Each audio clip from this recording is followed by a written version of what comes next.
नमस्कार दोस्तों, मैं अमन स्वागत करता हूं आपके अपने YouTube चैनल एजुकेशन अप पे।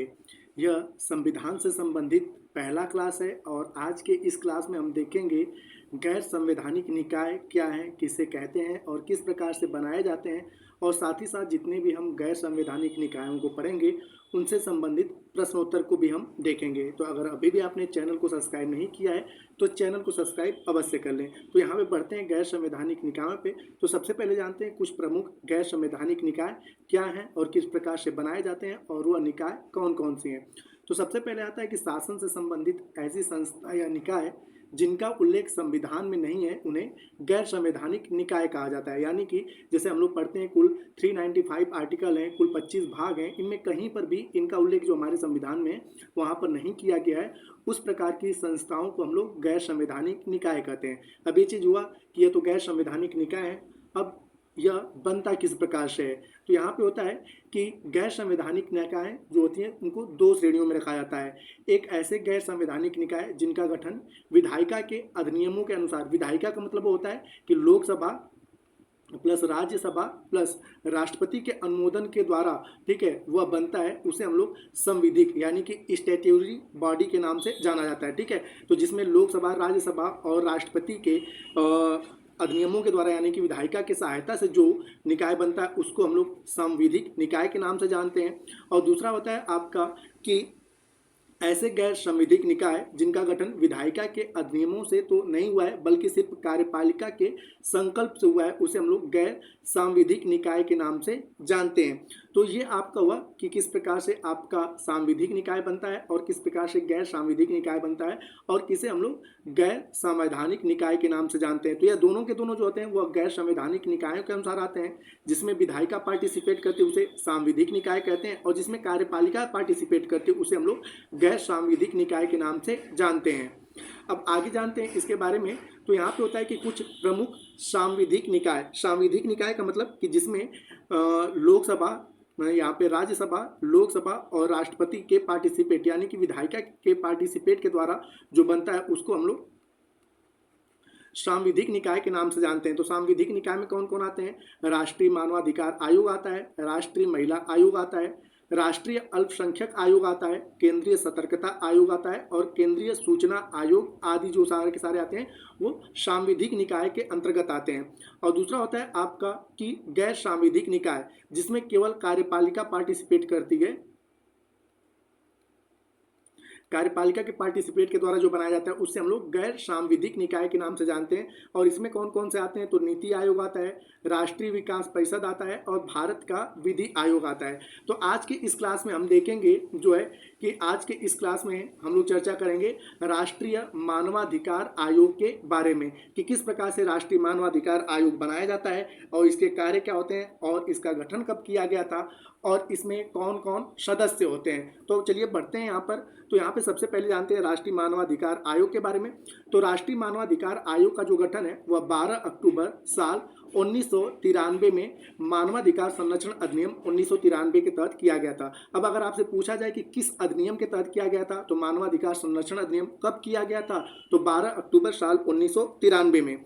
इस अधिनियम में अब तक कुल 2 बार संशोधन किया जा चुका है। एक साल 2006 में किया गया था संशोधन और दूसरा संशोधन किया गया था साल 2019 में। तो ये भी पूछा जा सकता है कि राष्ट्रीय मानवाधिकार आयोग जो है उसमें या मानवाधिकार संरक्षण अधिनियम जो है उसमें कितनी बार संशोधन किया जा चुका है? तो कुल 2 बार, एक 2006 में किया है और एक दूसरा जो किया गया साल 2019 में किया गया था। आगे है कि यह एक सांविधिक निकाय है, जैसे कि मैंने बताया कि जिसमें विधायिका पार्टिसिपेट करती है यानी कि राज्यसभा, लोकसभा और राष्ट्रपति के, ठीक है, द्वारा जो बनाया जाता है उसे हम लोग सांविधिक निकाय कहते हैं। तो यह एक सांविधिक निकाय है। और आगे कि अगर आपसे पूछा जाए कि राष्ट्रीय मानवाधिकार आयोग का हेडक्वार्टर कहाँ पर है, तो राष्ट्रीय मानवाधिकार आयोग का हेडक्वार्टर जो है वह नई दिल्ली में स्थित है।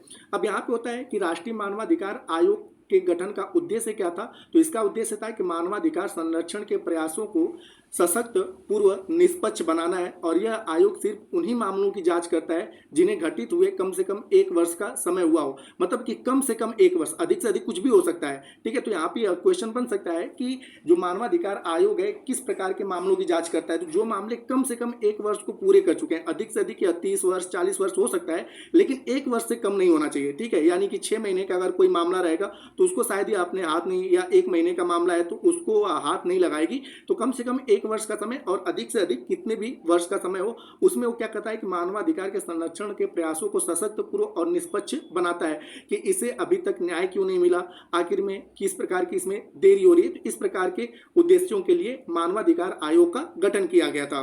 आगे बढ़ते हैं यहाँ पर। तो जो राष्ट्रीय मानवाधिकार जो आयोग है यह एक बहुसदस्यीय निकाय है। तो यह भी पूछा जा सकता है कि राष्ट्रीय मानवाधिकार आयोग किस प्रकार का निकाय है, एकल सदस्यीय है या बहुसदस्यीय है। तो यह एक बहुसदस्यीय निकाय है और इस निकाय में जो होता है एक अध्यक्ष होते हैं और 5 जो होता है अध्यक्ष के अलावा 5 पूर्व सदस्य, मतलब पूर्ण सदस्य होते हैं। यहाँ पे पूर्ण होगा तो पूर्ण सदस्य होते हैं और 7 पदेन सदस्य, यानी कि कुल सदस्यों की संख्या कितनी, तो 1 + 5 + 7 = कितने हो जाते हैं, तो अध्यक्ष सहित कुल सदस्यों की संख्या 13 हो जाती है। तो इसमें यह भी पूछा जा सकता है कि राष्ट्रीय मानवाधिकार आयोग में कुल सदस्यों की संख्या कितनी होती है, तो 13 होती है। पूर्ण सदस्यों की संख्या कितनी होती है, 5, और इसमें 1 सदस्य होते हैं और पदेन सदस्यों की संख्या कितनी होती है, 7 होती है। तो इस प्रकार से कुल 13 इसमें सदस्य होते हैं। आगे की अगर यहाँ पे बात किया जाए तो आगे आपका कि उच्चतम न्यायालय के सेवानिवृत्त मुख्य न्यायाधीश या उच्चतम न्यायालय का सेवानिवृत्त, जैसे कि आपने पता है कि वर्तमान समय में उच्चतम न्यायालय में न्यायाधीशों की संख्या कितनी है, तो 33 + 1 है। तो ये तो आपके chief justice of India CJI हैं, या तो ये रिटायर हो या तो इन 33 में से कोई एक व्यक्ति जो रिटायर होता है। ठीक है, रिटायर होता है, इन्हीं लोगों को जो होता है कि राष्ट्रीय मानवाधिकार आयोग का अध्यक्ष बनाया जाता है। यानी कि 33 में से कोई एक हो सकता है या तो कोई CJI हो। ठीक है, इन्हीं को राष्ट्रीय मानवाधिकार आयोग का अध्यक्ष बनाया जाता है। आगे की ओर बढ़ते हैं यहाँ पर। तो जैसा कि मैंने बताया कि यह एक बहुसदस्यीय निकाय है, इसमें एक अध्यक्ष, 5 पूर्णकालिक सदस्य और 7 पदेन सदस्य के साथ कुल सदस्यों की संख्या कितनी हो जाती है, 13 इनके सदस्यों की संख्या हो जाती है। और जैसा कि मैंने बताया कि इसमें 33 + 1 जो कि सुप्रीम कोर्ट में न्यायाधीशों की संख्या कितनी होगी प्रेजेंट टाइम में, 34। ठीक है, सुप्रीम कोर्ट में न्यायाधीशों की संख्या 34 है। तो इन्हीं में से कोई एक रिटायर व्यक्ति, ठीक है, जो रिटायर होगा वही इस आयोग का अध्यक्ष बनाया जाता है। अब यहाँ पे होता है जो आगे कि इस आयोग के जो 5 सदस्य, एक तो अध्यक्ष आपको समझ में आ गया कि एक जो अध्यक्ष होंगे वो कौन होंगे, तो या तो सुप्रीम कोर्ट के CJI हो जाए या सुप्रीम कोर्ट के न्यायाधीश हो जाए, यानी कि 33 + 1 में से कोई भी व्यक्ति इसका क्या होगा, अध्यक्ष होगा। इसके अलावा जो 5 पूर्णकालिक सदस्य हैं वो लोग कहाँ से आते हैं, तो इनमें होता है कि एक सदस्य जो उच्चतम न्यायालय का न्यायाधीश, यानी कि ठीक है उच्चतम न्यायालय का न्यायाधीश है या रहा है। ठीक है, दूसरा जो आता है आपका कि एक सदस्य जो किसी उच्च न्यायालय का न्यायाधीश है या रहा है। ठीक है, यानी कि यहाँ पर यह व्यक्ति, दूसरा जो व्यक्ति होता है वो कहाँ से आता है, हाई कोर्ट से आता है।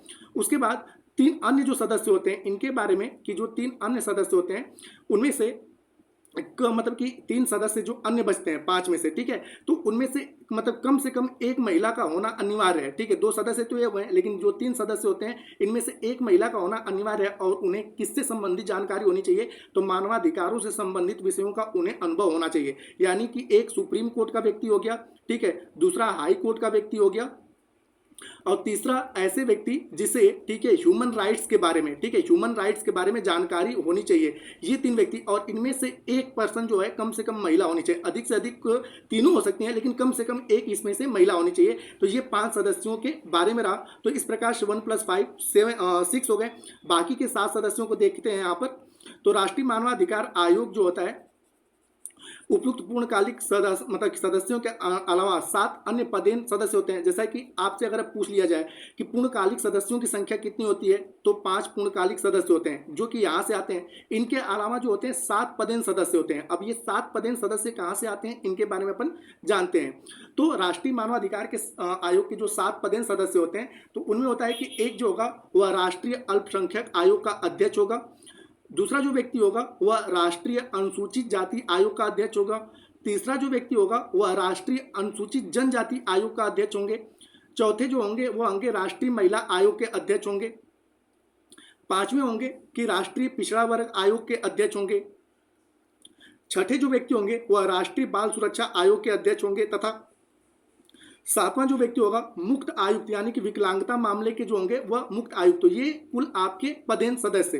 तो यहाँ पे इस फैक्ट को याद रखिएगा कि पूर्णकालिक सदस्यों की संख्या कितनी होती है, 5 होती है। ठीक है, एक अध्यक्ष होते हैं। ठीक है, अध्यक्ष कौन, तो सुप्रीम कोर्ट के कोई ना कोई, ठीक है, जज होंगे। ठीक है, रिटायर्ड जज। तो इस प्रकार से मानवाधिकार आयोग में कुल सदस्यों की संख्या कितनी हो जाती है, 13। तो इस फैक्ट को याद रखिएगा, कहीं से भी क्वेश्चन आपसे पूछा जा सकता है कि पदेन मतलब पूर्णकालिक सदस्यों की संख्या कितनी होती है, 5, पदेन सदस्यों की संख्या कितनी होती है, 7, और ये लोग कहाँ कहाँ से आते हैं। अब बढ़ते हैं अगले फैक्ट की तरफ। तो अगला जो फैक्ट है कि राष्ट्रीय मानवाधिकार आयोग के अध्यक्ष एवं सदस्यों की नियुक्ति जो होती है राष्ट्रपति द्वारा प्रधानमंत्री के नेतृत्व में गठित 6 सदस्यीय समिति की सिफारिश पे की जाती है। अब यहाँ पे ये भी फैक्ट पूछा जा सकता है कि राष्ट्रीय मानवाधिकार आयोग के अध्यक्षों की नियुक्ति के लिए कितनी सदस्यीय टीम का गठन किया जाता है, तो 6 सदस्यीय टीम का गठन किया जाता है।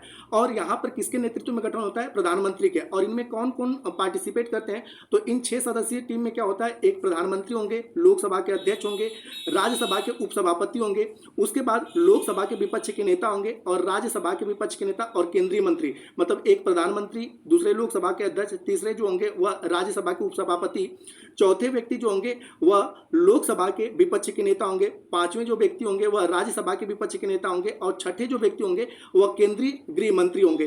तो यह 6 सदस्यीय टीम जो होता है वह राष्ट्रीय मानवाधिकार के अध्यक्ष और सदस्यों की नियुक्ति करते हैं।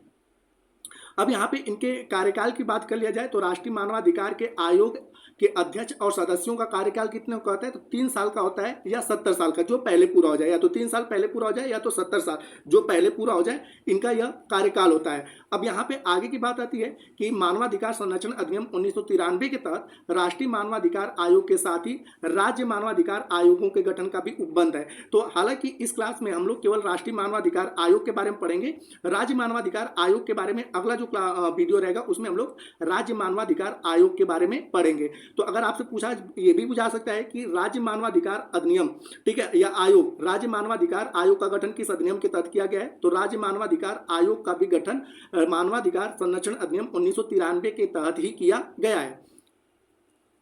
आगे आपका कि राष्ट्रपति अध्यक्ष तथा किसी भी सदस्य को उसके दुराचार या अक्षमता के कारण भी पद से हटा सकता है। हालांकि इस स्थिति में राष्ट्रपति इस विषय को उच्चतम न्यायालय यानी कि सुप्रीम कोर्ट में जांच हेतु सौंपेगा। यदि जांच के पश्चात न्यायालय आरोपों को सही पाता है तो उसकी सलाह पर राष्ट्रपति इन सदस्यों को उनके मतलब सदस्य हो या अध्यक्ष हो उनके पद से हटा सकता है। तो आपसे पूछा जा सकता है कि राष्ट्रीय मानवाधिकार आयोग जो है उनके सदस्य या उनके अध्यक्ष को कौन हटाता है, ठीक है, तो हटाता कौन है, राष्ट्रपति। लेकिन ये अपने से नहीं, अगर किसी प्रकार के कोई समस्या उत्पन्न होती है तो सबसे पहले वह सुप्रीम कोर्ट को रिपोर्ट भेजता है। अगर वह रिपोर्ट में सही पाया जाता है तो इनको यहाँ से राष्ट्रपति के द्वारा हटा दिया जा सकता है। यदि अगर रिपोर्ट सही नहीं पाया जाता है तो यह यथास्थिति अपने पद पर बने रहते हैं। तो ये पूछा जा सकता है कि जो है कि राष्ट्रीय मानवाधिकार आयोग के सदस्य और अध्यक्षों को उनके पद से कौन हटाता है, तो राष्ट्रपति हटाता है।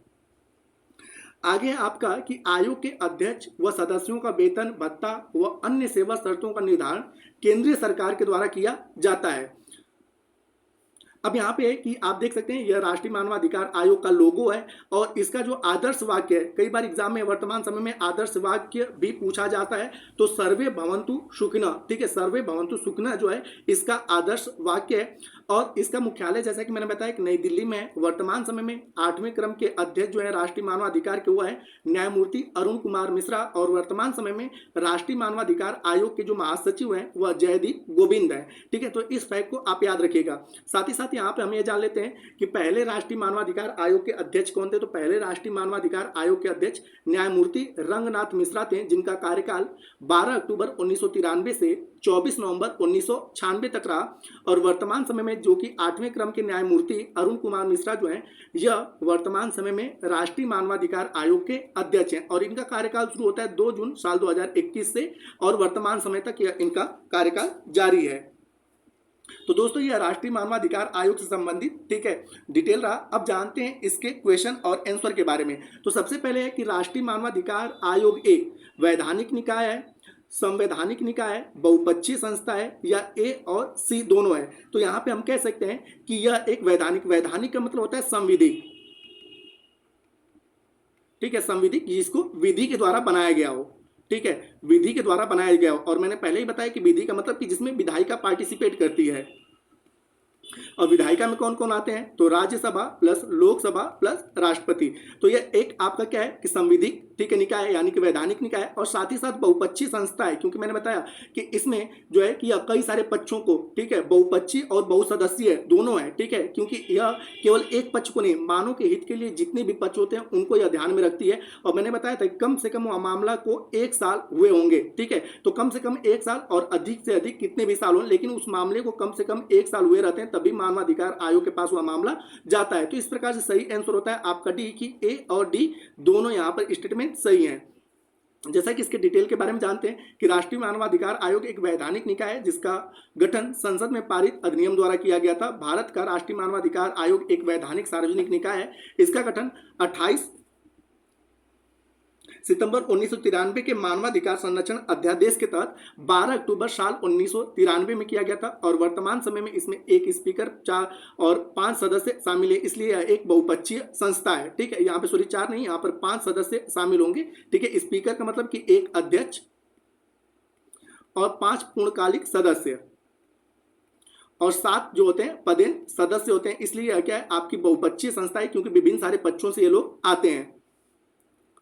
अगला क्वेश्चन है कि राष्ट्रीय मानवाधिकार आयोग के वर्तमान अध्यक्ष कौन है, न्यायमूर्ति रंगनाथ मिश्रा या न्यायमूर्ति अरुण कुमार मिश्रा या न्यायमूर्ति एच.एल. दत्तू या न्यायमूर्ति के.जी. बालकृष्णन। तो जैसा कि मैंने बताया कि न्यायमूर्ति रंगनाथ मिश्रा जो है यह मानवाधिकार आयोग के पहले अध्यक्ष थे, और वर्तमान समय में जो है मानवाधिकार आयोग के अध्यक्ष न्यायमूर्ति अरुण कुमार मिश्रा है। तो सही आंसर होता है बी। अब जानते हैं इसके डिटेल के बारे में। तो जैसा कि यहाँ पे मैंने बताया कि पहले आपके न्यायमूर्ति जो है रंगनाथ मिश्रा है, और यहाँ पे अन्य की अगर बात किया जाए तो न्यायमूर्ति के.जी. बालकृष्णन जो है यह छठवें क्रम के मानवाधिकार के अध्यक्ष थे। और यहाँ पर अगर एच.एल. दत्तू की बात किया जाए तो यह 7वें क्रम के मानवाधिकार आयोग के अध्यक्ष थे, जिनका कार्यकाल 29 फरवरी 2016 से 2 दिसंबर 2020 तक रहा।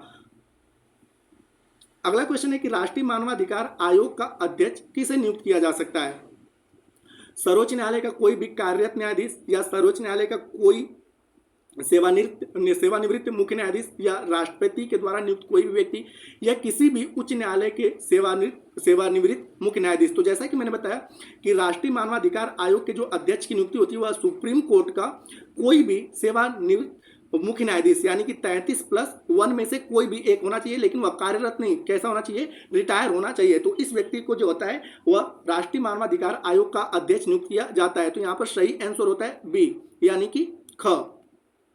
अब इसके आंसर के बारे में जानते हैं यहाँ पर। तो जैसा कि मैंने बताया कि राष्ट्रीय मानवाधिकार आयोग का अध्यक्ष केवल वही व्यक्ति नियुक्त किया जा सकता है जो भारत के उच्चतम न्यायालय के सेवानिवृत्त मुख्य न्यायाधीश हो, ठीक है। यहाँ पर भारत का उच्चतम न्यायालय यानी कि सर्वोच्च न्यायालय का सेवानिवृत्त मुख्य न्यायाधीश हो, यानी कि 33+1 में से कोई एक व्यक्ति होना चाहिए।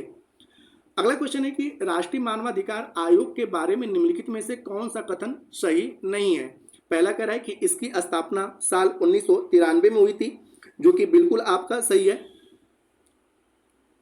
दूसरा कह रहा है कि मानवाधिकार उल्लंघन के मामले में आयोग को अपराधी को दंडित करने का कोई अधिकार नहीं है। तो यह भी सही है कि यह केवल अपराधी को जो है वह मुआवजा मतलब कि दंडित करने का अधिकार नहीं है। दंडित करने का अधिकार केवल और केवल न्यायालय को है, ठीक है, मानवाधिकार आयोग के पास नहीं है। और अगला कह रहा है कि इस आयोग के अध्यक्ष और सदस्यों की नियुक्ति भारत के सर्वोच्च न्यायालय द्वारा की जाती है।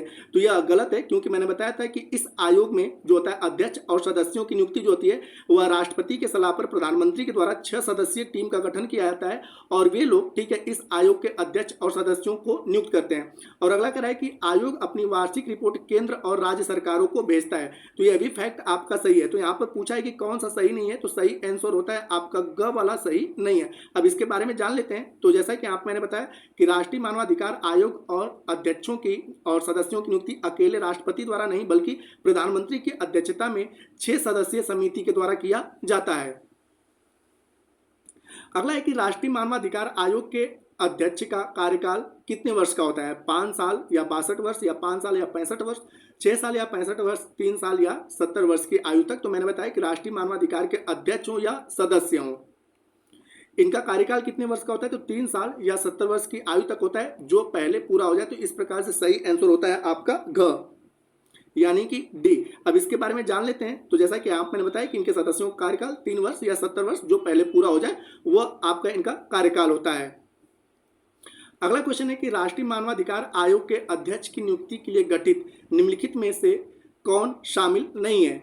तो आपको जैसा कि पिछले ही क्वेश्चन में बताया कि यहाँ पे प्रधानमंत्री के अध्यक्षता में 6 सदस्यीय टीम का गठन किया जाता है, जिसमें केंद्रीय गृह मंत्री भी शामिल होते हैं, प्रधानमंत्री भी शामिल होते हैं, लोकसभा के अध्यक्ष शामिल होते हैं, लेकिन राज्यों के मुख्यमंत्री शामिल इसमें नहीं होते हैं। तो इस प्रकार से सही आंसर होता है कि इसमें जो है राज्यों के मुख्यमंत्री शामिल नहीं होते हैं। तो डी वाला आपका होता है। एक्सप्लेन में जानते हैं यहाँ पे। तो जैसा कि मैंने बताया कि इसमें 6 सदस्यीय टीम में पहले तो आपके प्रधानमंत्री हो जाते हैं, दूसरे आपके होते हैं लोकसभा के अध्यक्ष, तीसरे होते हैं राज्यसभा के उपसभापति, चौथे होते हैं लोकसभा के विपक्ष के नेता, पांचवें होते हैं राज्यसभा के विपक्ष के नेता, और छठवें जो व्यक्ति होते हैं वह केंद्रीय गृह मंत्री होते हैं। इन 6 सदस्यीय टीमों को क्या किया जाता है कि सदस्यों और अध्यक्ष की नियुक्ति के लिए गठित किया जाता है, और इसके अध्यक्ष कौन होते हैं? प्रधानमंत्री, और राष्ट्रपति की सिफारिश पर इनकी नियुक्ति की जाती है। अगला क्वेश्चन है निम्नलिखित में से कौन सा कार्य राष्ट्रीय मानवाधिकार आयोग का नहीं है?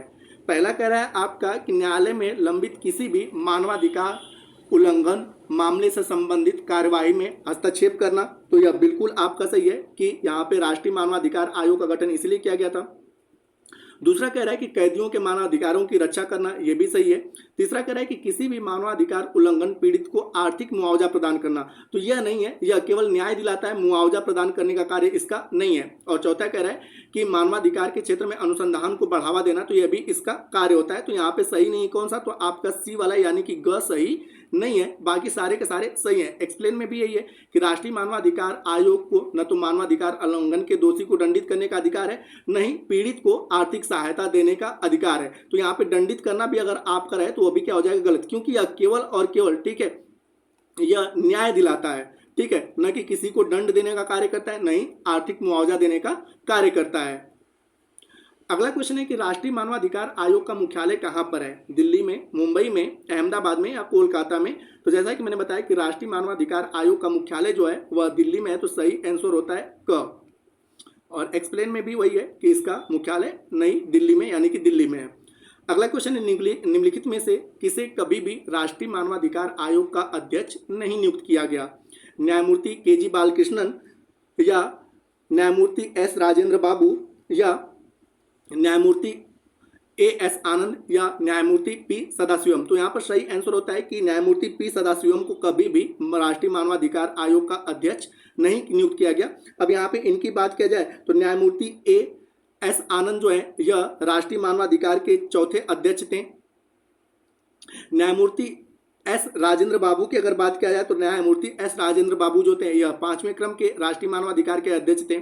और न्यायमूर्ति के.जी. बालकृष्णन की अगर बात किया जाए तो न्यायमूर्ति के.जी. बालकृष्णन जो थे यह 6वें क्रम के, ठीक है, जो थे राष्ट्रीय मानवाधिकार आयोग के अध्यक्ष थे। 7वें क्रम के एच.एल. दत्तू थे, और वर्तमान समय में 8वें क्रम के जो हैं वह अरुण कुमार मिश्रा हैं। जैसा कि एक्सप्लेन में यहाँ पर दिया गया है कि न्यायमूर्ति ए.एस. आनंद का जो कार्यकाल था वह 17 फरवरी 2003 से लेकर 31 अक्टूबर 2006 तक रहा। न्यायमूर्ति एस. राजेंद्र बाबू की अगर बात किया जाए तो 2007 से 2009 तक इनका कार्यकाल रहा।